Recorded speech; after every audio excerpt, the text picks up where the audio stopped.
오늘 저희들에게 주신 하나님 말씀 함께 보겠습니다. 요나서 4장 1절과 2절의 말씀입니다. 구약성경 요나서 4장 1절과 2절 함께 말씀 목소리를 맞춰서 읽고 하나님 앞에 영광 올려드리길 원합니다. 다 같이 시작.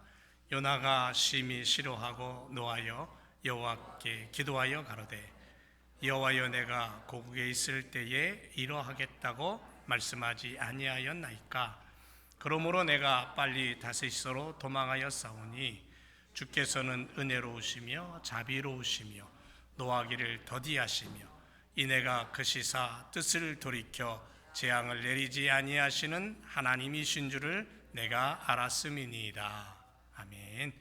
할렐루야. 반갑습니다. 우리 다시 한번 인사할까요? 반갑습니다.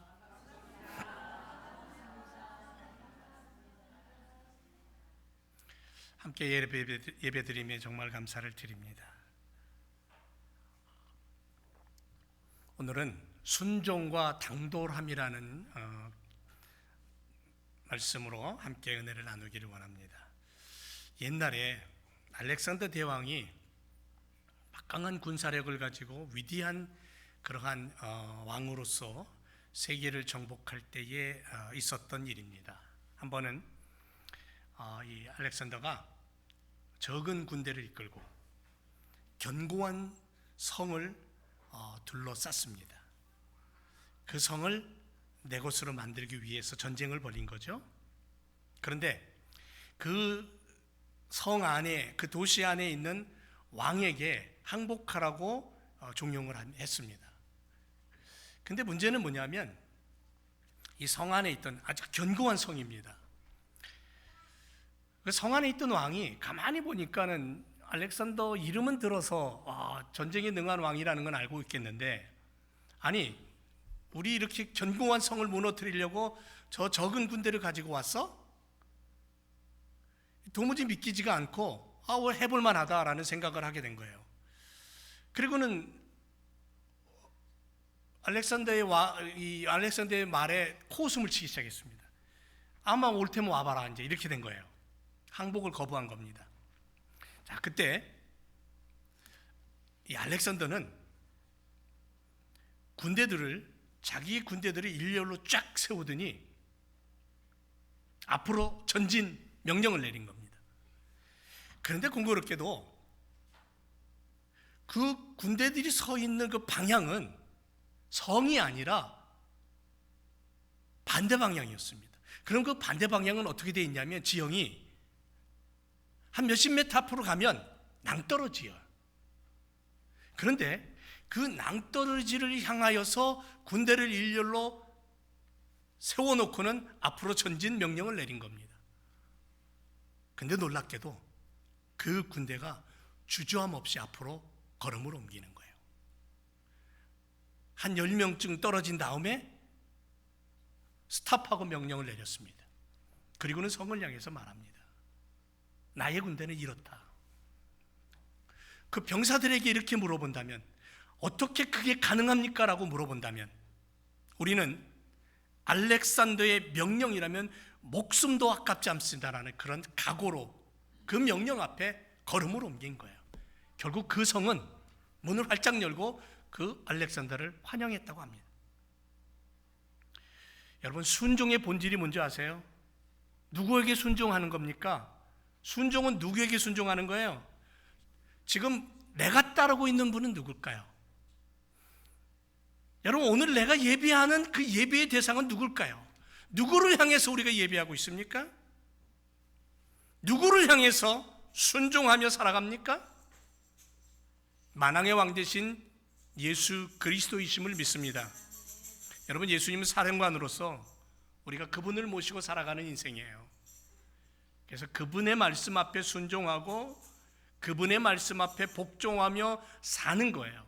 만약에 그렇지 못하다면 우리가 가진 순종이라는 그 생명은 완전히 종이짝 찢어지듯이 사라져버릴 것입니다. 그런데 이 순종은 단순한 어떤 행위가 아니라 마음에서부터 시작된다는 거예요. 마음의 신뢰, 믿음, 여기서부터 시작돼야 된다는 거죠. 이게 순종입니다. 그런데 오늘 요나서를 보면 당돌함이라는 것이 나옵니다. 여러분, 당돌함이라는 무슨 뜻일까요? 이런 의미를 갖고 있겠죠. 예를 든다면 저 녀석 나이가 어린데도 당돌하게 행동하네? 그렇게 얘기하죠, 우리가. 이 당돌함이라는 단어를 사전에 가서 찾아보니까 이런 뜻이 있어요. 조금도 꺼리끼거나 두려움 없이 용기 있고 야무지게 굳세게 행동하는 것, 이런 의미가 있습니다. 자, 라이온 킹 여러분 아시죠? 애니메이션 라이온 킹에 어린 사자 심바가 나옵니다.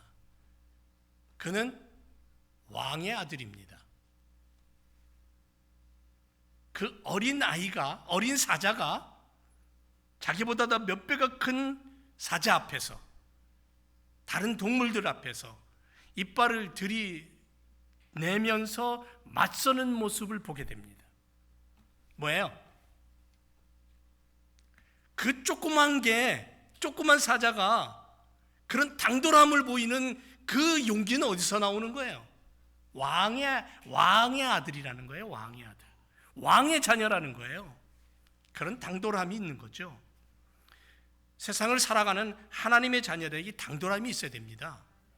성경이 하나님을 왜곡되게 해석하고 십자가를 미련하고 어리석은 것으로 치부해서 지어버리려고 하고, 그렇게 세상의 어둠의 세력들은 우리를 향해 유혹하고 도전하는 이 시대 앞에 당당하게 나는 십자가의 사람이야, 그 피로 구원받은 하나님의 백성이야라는 분명한 당당함을 가지고, 용기를 가지고 앞서 맞서야 된다는 거죠.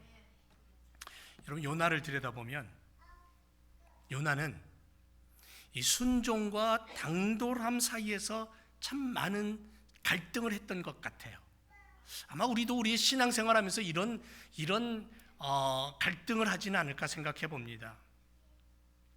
너는 일어나 저 큰 성읍 니느웨로 가서 그것을 향하여 외치라. 하나님 말씀이 들려옵니다. 그런데 요나의 마음속에는 갑자기 화가 치밀어 올라요. 하나님, 왜 하필 니느웨입니까? 그것은 시리아의 수도로서 이스라엘을 괴롭히던 원수 같은 나라예요. 지금도 이스라엘 전쟁 벌이잖아요. 원수 같은 나라예요. 그래서 그들이 멸망하기를 바랬어요. 그들이 회개해서 살아남는 걸 원치 않았다는 거죠. 그래서 요나는 일어나서 움직입니다. 하지만 요나의 방향은 하나님의 지시하신 방향과 정반대였습니다. 하나님이 주신 사명을 정면으로 거부하고 반대 방향인 다시스로 도망을 칩니다. 하나님이 명령하신 방향은 동쪽이었는데 요나는 서쪽으로, 하나님의 뜻보다 자신의 감정과 정의가 더 옳다고 여겼던 선지자였습니다. 그런데 요나를 향해 하나님은 징계를 내리지 않습니다. 화를 내지도 않습니다. 여러분, 일반적으로 선지자 하면 하나님의 말씀 주어지면 그 하나님의 말씀을 선포해야 되는 사명이 있는 사람들이에요. 선지자의 사명은 순종이에요. 요나에게 말씀이 주어졌어요. 너는 일어나서 저 큰 성읍 니느웨로 가서 외쳐라. 내 말을 전해라. 그럼 요나는 선지자입니다. 그대로 전해야 하지만 오히려 불순종의 길로 가버립니다. 그런데 그 어떤 선지자들보다 사역의 큰 열매를 거두는 것을 봅니다. 심지어 훗날 예수님께서 말씀하시기를 요나의 기적 외에는 너희에게 보여줄 것이 없다고 말씀하시면서 선지자 중 요나의 위치에 작은 분량이지만 중요한 부분이 있다는 것을 우리에게 말씀하고 있는 것을 보게 됩니다. 자, 그러면 요나에겐 과연 무엇이 있었기에 이토록 하나님 앞에서 당돌하게 행동할 수 있었을까요? 하나님 앞에서 요나가 무엇이 있었기에 이렇게 당당할 수 있었을까? 요나를 보면 요나는 하나님의 사랑이 너무 커서 이스라엘의 적이라도 회개하면 용서해 주실 긍휼하신 하나님이라는 사실을 요나는 알고 있었다는 거죠. 그래서 4장 2절에 보면 주께서 은혜로우시며 자비로우시며 노하기를 더디하시며 인애가 크시사 그 뜻을 돌이켜 재앙을 내리지 않는 하나님임을 내가 압니다. 요나는 정확하게 하나님이 어떤 분인가를 알고 있었다는 거죠. 또 하나 요나는 하나님이 세상과 만물을 지배하는 분이라는 사실을 알고 있었다는 거예요. 바다의 풍랑이 일어납니다. 그 풍랑을 일으키는 분이 누구인가? 파도를 일으키는 분이 누구인가? 요나는 분명히 하나님이 누구인가를 알았어요. 그래서 요나서 1장 12절에 보면 나를 들어 바다에 던져라. 그러면 바다가 너희를 위하여 잔잔해질 거야. 큰 폭풍을 만난 것이 나 때문이야. 여러분, 바다를 잘 알고 있는 사람은 뱃사람이에요. 뱃사람만큼 파도가 일고 바람이 불고 풍랑이 일고 여러 가지 상황들을 잘 알고 있잖아요. 그런데 뱃사람들도 몰랐던 사실 요나는 알았어요. 뭐냐? 세상 만물을 주관하시는 분이 누구다? 하나님이다. 그리고 또 하나 요나는 하나님만이 모든 인간의 생사화복을 주관하시는 분이다라는 이 진리를 깨달았다는 거죠. 큰 물고기 뱃속에 들어갑니다. 그런데 여러분, 내가 만약에 큰 물고기 뱃속에 들어갔다 그러면 어떻게 될까요? 아마 대부분 그냥 겁을 먹고는 그냥 숨이 멎었던 거나 아니면 물고기 뱃속에 들어가면 산이 나와가지고 녹아버렸다든가 뭐 이래 버렸을 겁니다. 근데 요나는 물고기 뱃속에서 3일 밤낮을 있으면서 그가 하나님 살려주세요, 하나님 잘못했어요, 이런 기도 안 했어요. 요나서를 보면 요나는 그런 기도 안 합니다. 물고기 뱃속에서 오히려 기도하며 하나님을 자유롭게 찬양합니다. 요나의 모습 속에는 오직 생사화복을 주관하신 분이 여호와 하나님이심을 알았다는 거죠. 요나는 하나님의 성품뿐 아니라 그분의 명령까지도 완벽히 깨달은 놀라운 선지자였다는 거죠. 하나님은 요나에게 어떤 구체적인 명령 하시지 않았어요. 요나서 1장 2절에 보니까 향하여 외쳐라, 그렇게만 얘기하셨어요. 무엇을 언제 어떻게 외치라고 지시하지 않았다라는 거죠. 그러니까 말하지 않아도 요나는 이미 하나님의 명령을 이해했다라는 겁니다. 요나는 하나님께 순종하기 위해 필수적인 하나님의 성품에 대한 지식, 하나님의 뜻 이미 이해한 일꾼이라는 거죠. 그럼에도 불구하고 니느웨를 향하여서 발걸음을 옮기지 아니했어요. 왜냐하면 싫었어요. 그들이 구원받는 것이 못마땅했어요. 그래서 오히려 당돌하게 하나님 앞에 심술궂은 행동으로 보여줬던 어린아이처럼 그런 행동을 했던 것이 선지자 요나입니다. 그렇다고 그냥 내버려 두셨습니까? 하나님이? 하나님은 요나를 포기하지 않았어요. 큰 풍랑을 일으키고 요나를 삼킨 물고기를 준비하셨고 3일 밤낮을 물고기 뱃속에 있던 뒤에 요나를 육지에 토해내셨어요. 아, 이제 살았다 싶은 그 순간 어처구니 없게도 그는 니느웨 땅에 와 있었어요. 요나는 결국 마지못해서 니느웨 성을 돌면서 하나님 말씀을 전합니다. 40일이 지나면 니느웨가 무너질 것이다. 그런데 놀라운 일이 벌어지죠. 왕에서부터 백성까지 심지어 짐승들까지 금식하며 굵은 베옷을 입고 회개합니다. 그 모습을 보고 하나님은 재앙을 내리기를 멈추십니다. 요나는 또 화가 났어요.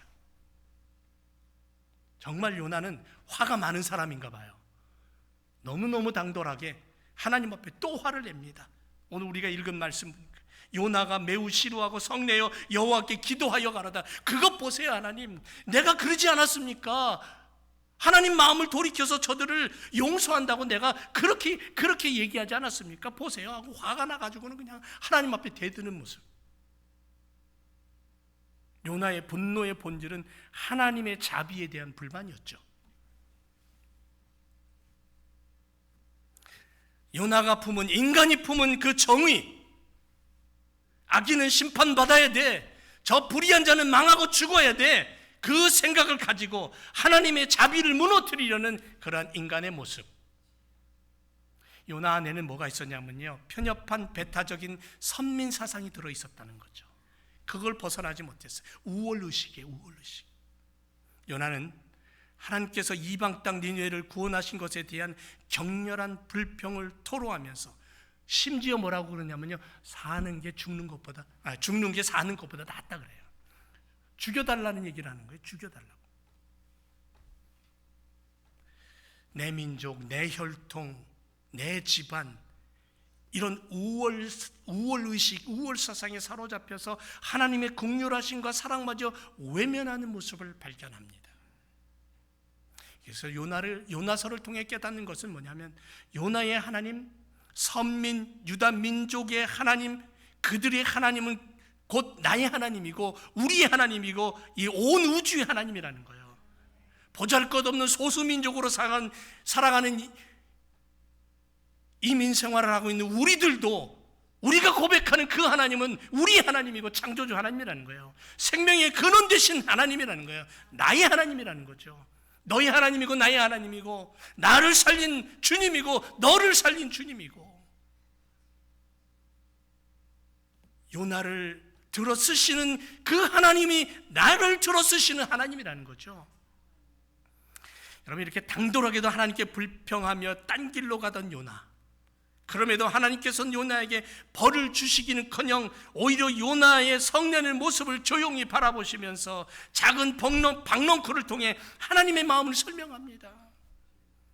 하루아침에 자란 박넝쿨이 요나의 머리를 덮고 있다가 이튿날 벌레가 다 먹어버려서 없어져 버린 그것을 향해 또 성을 내고 분을 내는 요나를 향해, 야 이놈아, 박넝쿨 하나 때문에 너는 성을 내지만 이 성에는 12만 명의 인생들이 고통받고 죄악 속에 빠져 있지 않냐?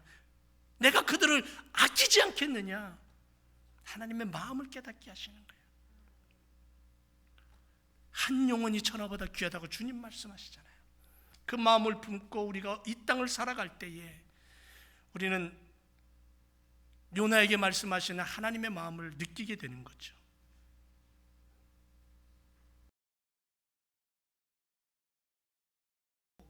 그리고 좁은 마음으로 하나님을 바라보고 세상을 바라봤지만 하나님은 오히려 화내지 않으셨고 그를 버리지 않으셨고 하나님의 자비와 긍휼을 깊이 가르치셨고 깨닫게 하셨고, 그리고 결국은 하나님의 길을 가게 하시는 그 손길을 우리는 발견하게 된다는 거죠.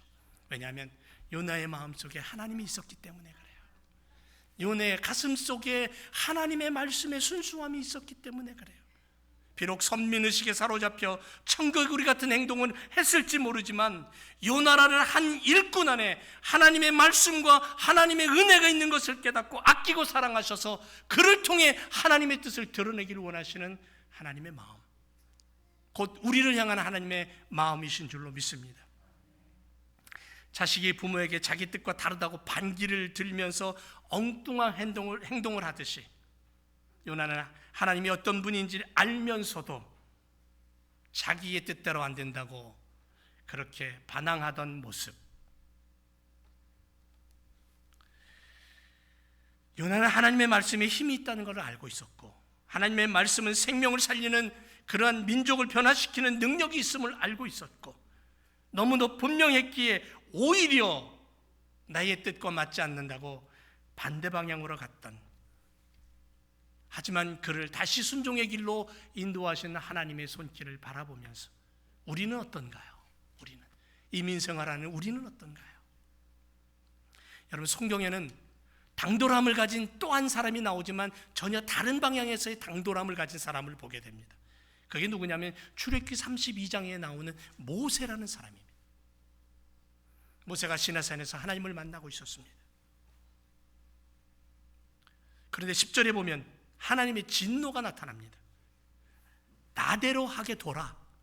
내가 그들에게 진노하여 그들을 진멸하고 너로 큰 나라가 되게 하리라. 하나님의 분이 막 토해지는 것을 느끼게 됩니다. 그때 이 장면 앞에 모세의 당돌함을 우리는 발견합니다. 여러분, 시내산을 한번 상상해 보세요. 시내산에 하나님의 임재가 있었습니다. 출애굽기 19장에 보면 하나님의 임재가 시내산 꼭대기에 있을 때 어떤 현상이 나타나냐면 우레와 번개와 빽빽한 구름과 나팔 소리로 하나님이 임재했다 그랬어요.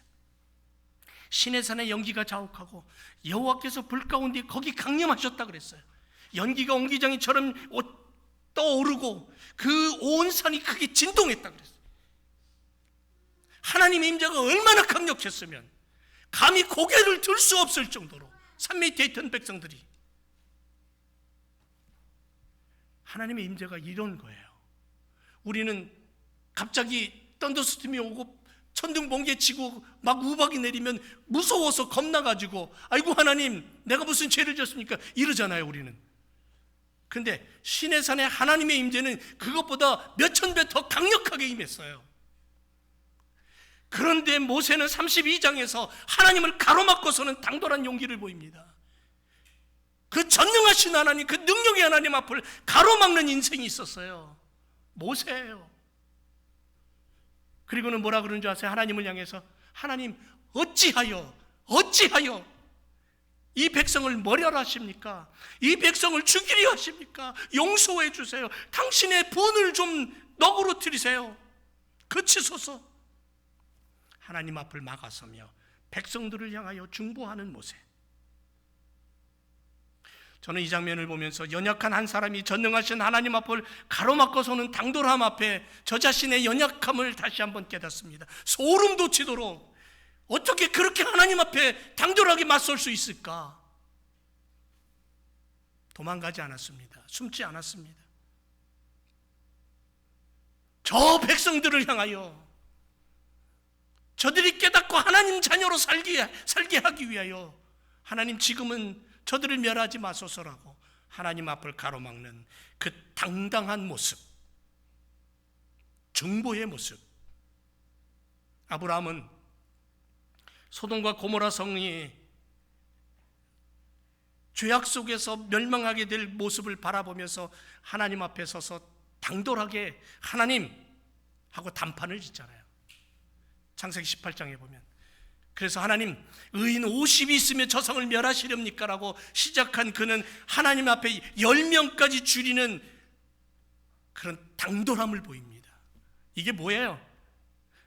한 영혼이라도 소중하게 여기고 건짐받기를 원하는 그런 마음으로 하나님 앞에 서서 간구하고 하나님 앞에 서서 소원을 아뢰는 모습 아닌가요? 하나님은 아브라함을 향하여 부모가 자식 앞에서 이야기를 들어주면서 위로하고 인정하는 그런 모습을 느끼게 하십니다. 그리고는 아브라함의 그 당돌함 앞에 하나님은 그대로 다 수용하십니다. 인정하시고 들어주시겠다고 하십니다. 결국은 소돔과 고모라 성에 멸망할 때의 조카 롯의 가족을 구원해내시잖아요. 주님은 십자가를 지시며 하나님의 진노를 당신의 피와 목숨으로 가로막고 죄사함을 위해 목숨이라는 값을 지불하면서까지 당당하게 하나님 앞에서 우리를 변호하셨던 분이에요. 주님의 당돌함은 교만이 아니에요. 하나님의 성품에 대한 확신이고 용서하심에 대한 믿음이었어요. 우리가 이 땅을 살아가면서, 이 21세기를 살아가면서 오늘날 얼마나 많은 복잡하고 어지러운 이 시대 앞에 정치와 경제와 종교 지도자들과 세계는 전쟁이 끊이지 않고 이런 시대에 살아가면서 우리가 과연 하나님 앞에 어떤 모습을 가져야 될까요? 때로는 요나처럼 하나님의 말씀 앞에 불순종하고 내 뜻대로 내 주장대로 나아가는 그런 길이 있을지 모르지만 결국은 하나님께서 나를 부르시고 나를 들어 쓰신다라는 확신을 가지고 하나님 앞에 엎드려야 될 것이고, 모세처럼 아브람처럼 한 영혼을 주님 앞에 놓고선 당당하게 하나님의 그 진노를 가로막고 기도할 수 있는 믿음의 삶을 우리가 살아야 될 줄로 믿습니다. 사랑하는 성도 여러분, 지금도 수많은 사람들이 고통받고 있어요. 내 주변을 돌아보면 수많은 사람들이 마음을 닫고 신음하고 있어요. 그들을 향하여 예수 그리스도에게 생명의 십자가의 복음을 전할 수 있고 그들을 끌어안고 사랑할 수 있는 그러한 믿음의 용기를 가지고 하나님 앞에 나가 엎드려 기도하고 기도의 그 힘을 얻어서 나의 이웃을 향해 손을 내미는 우리가 되어야 될 줄로 믿습니다. 우리는 참 계산적이에요. 기도는 하지만 목적과 욕심이 섞여 있어요. 믿음을 말하지만 현실과 타협하는 믿음이 너무 많아요. 그래서 하나님은 지금도 순수한 믿음을 찾고 계셔요. 하나님을 바라보는 그 믿음을 찾고 계셔요. 요나처럼 불순종하는 때도 있지만 하나님은 우리를 포기하지 아니하시고 다시 부르시고 쓰시는 하나님이라는 사실을 분명히 기억하고 지금도 우리는 당당하게 이 시대에 하나님의 그 진노를 막아서며 영혼 구원을 위해 하나님의 나라를 세우기 위해 달려가는 그러한 복음의 사람, 십자가의 사람으로 서야 될 줄로 믿습니다.